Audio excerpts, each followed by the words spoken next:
每當秋高氣爽，菊香四溢，我哋就迎嚟咗一年一度嘅重陽節。重陽，農曆9月初9。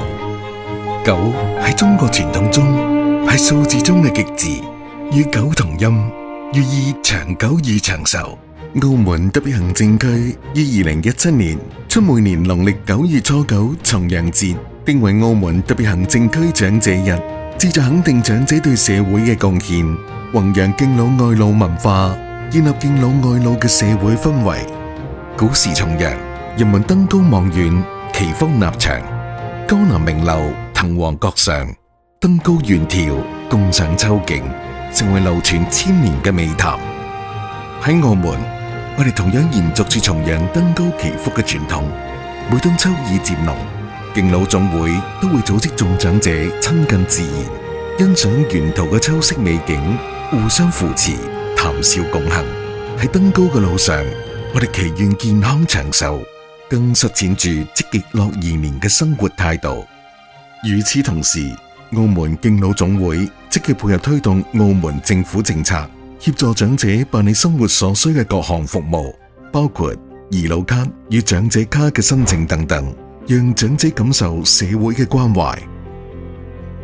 喺澳門嘅社區與公園裏邊，太極、象棋與廣場舞同樣係長者們生活中不可或缺嘅樂趣。澳門敬老總會唔單止提供固定嘅康樂活動場地，更通過呢啲豐富嘅社交平台，促進長者們嘅身心健康。我哋鼓勵長者走出家門，喺集體活動中尋找歸屬感與歡笑，真正實現老有所樂。喺古時，重陽節仲有賞菊飲酒食糕嘅習俗。農曆9月係菊花盛放嘅時節，而菊花象徵長壽。每逢重陽，人們就會採摘新鮮嘅菊花釀成菊花酒。古人視其為清熱解毒、益壽延年嘅吉祥酒。時至今日，雖然有啲重陽習俗已經慢慢淡化，但尊老敬老仍係重陽節嘅主要內涵。社會同子女嘅關愛，讓更多老人用心經營自己嘅晚年生活。呢份關懷體現喺上門服務嘅點滴之中。澳門敬老總會嘅義工與專業人員定期探訪社區內有需要嘅長者，特別係獨居與體弱嘅老友記。我哋面對面協助佢哋申請平安通、養老金與敬老金，將繁瑣嘅手續化為簡單安心嘅陪伴。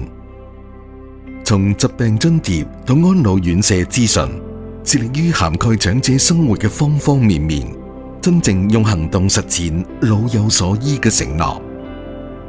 近年嚟，旅行成為長者們熱愛嘅生活方式。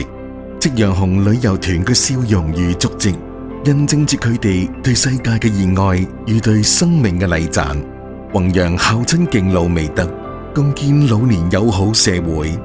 澳門敬老總會與你同行，共創長者豐盛晚年。2025年99重陽長者日，讓我哋攜手將關懷化為行動，讓愛與敬意長長久久。